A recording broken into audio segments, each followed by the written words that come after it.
নমস্কাৰ কেৱল এটা আসন অভ্যাস কৰি আপুনি পিঠিৰ বিষৰ সমস্যা আপোনাৰ যদি বদ হজম আছে সেই সমস্যা আপুনি দূৰ কৰিব পাৰে আপোনাৰ যদি ওখ হোৱাৰ ইচ্ছা আছে ওখ হোৱাত এই আসনটোৱে সহায় কৰে আৰু আপোনাৰ আত্মবিশ্বাস বঢ়োৱাটো এই আসনটোৱে সহায় কৰে এই আসনটোৰ নাম হৈছে তাৰাসন জানো আহক এই আসনটো কেনেদৰে কৰে তাৰ পিছত ইয়াৰ বিষয়ে আৰু গভীৰভাৱে আমি আলোচনা কৰিম তাৰাসন কৰিবৰ কাৰণে আপুনি প্ৰথমতে থিয় হ'লে দুখন ভৰিৰ মাজত সামান্য গেপ ৰাখিব ইয়াৰ পিছত আপুনি হাত ইন্টাৰলক কৰিব পৰস্পৰে সোমাই তাৰ পিছত মূৰৰ ওপৰত ৰাখিব আৰু উশাহ লৈ লাহে লাহে হাত ওপৰ ফালে ঠেলিব এনেদৰে ঘূৰাই কিনে যিমান পাৰি ওপৰ ফালে ষ্ট্ৰেচ কৰিব উশাহ নিশাহ স্বাভাৱিক অৱস্থাত ৰাখিব তাৰ পিছত উশাহ এৰি এৰি তললৈ নামি আহিব আকৌ তেনেকৈ উশাহ লৈ উঠিব উঠোতে লক্ষ্য ৰাখিব যাতে গেৰুৱা সম্পূৰ্ণ ওপৰলৈ উঠে আৰু ভৰিৰ আঙুলিকেইটাত আপোনাৰ ভৰটো থাকে তাৰপিছত নামি আহিব এনেদৰে আপোনাৰ উশাহ নিশাহ অনুযায়ী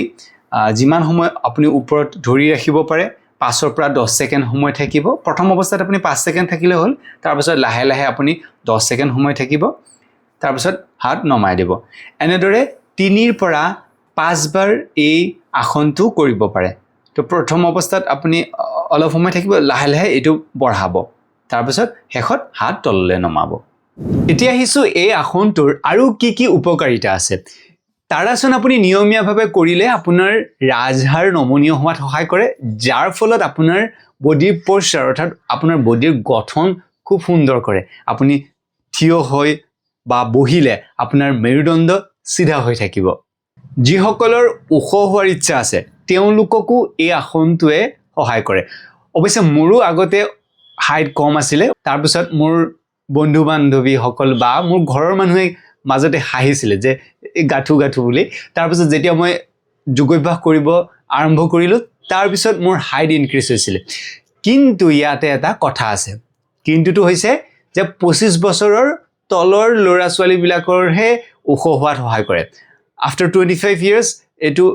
সম্ভাৱনা খুব কম থাকে কিন্তু বাকিকেইটা উপকাৰ আপুনি নিশ্চয় পাব এই আসনে আমাৰ শৰীৰৰ স্নায়ু প্ৰণালীক শান্ত কৰে আৰু একাগ্ৰতা বৃদ্ধি কৰে আৰু একাগ্ৰতা বৃদ্ধি হ'লে আপুনি যিকোনো বস্তু খুব সুন্দৰভাৱে মনোনিৱেশ কৰিব পাৰে এই আসনটো নিয়মীয়া কৰিলে আপোনাৰ গেৰুৱাৰ পৰা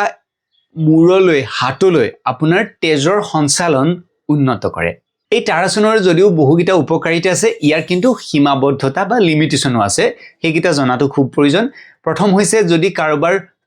বহুত মূৰ ঘূৰাই থাকে ভাৰ্টিগো প্ৰবলেম আছে তেতিয়া খুব সাৱধানে কৰিব লাগে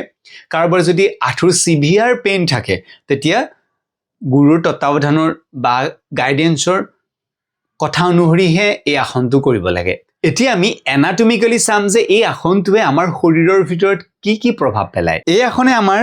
সোমেটিক নাৰ্ভাছ সিস্টেম সক্ৰিয় কৰে যাৰ ফলত মগজু আৰু মাংসপেশীৰ সমন্বয় বাঢ়ে ই মেৰুদণ্ডৰ মাজত থকা ইন্টাৰভাৰ্টিবল ডিস্কবোৰৰ ওপৰত থকা চাপ কমায় বুকুখন সম্প্ৰসাৰিত হোৱাৰ ফলত হাঁওফাঁওৰ ক্ষমতা বৃদ্ধি পায় আৰু হৃদযন্ত্ৰলৈ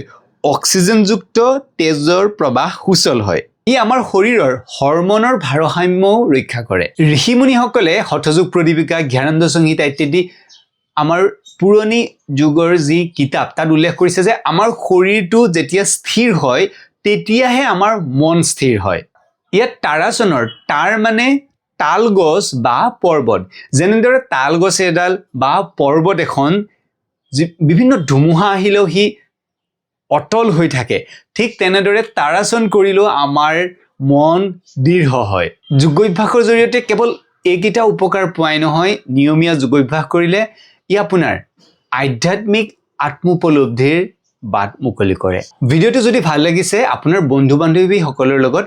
এতিয়াই শ্বেয়াৰ কৰক কাৰণ আপুনি শ্বেয়াৰ কৰিলে হাজাৰজন উপকৃত হ'ব পাৰে আৰু যদি আপুনি নিয়মীয়াভাৱে আমাৰ লগত যোগাভ্যাস কৰিব বিচাৰে তেতিয়াহ'লে এই নম্বৰত আপুনি যোগাযোগ কৰিব পাৰে নিয়মীয়া যোগাভ্যাস কৰক আৰু সুস্থ থাকক লগ পাম পিছৰ ভিডিঅ'ত তেতিয়ালে নমস্কাৰ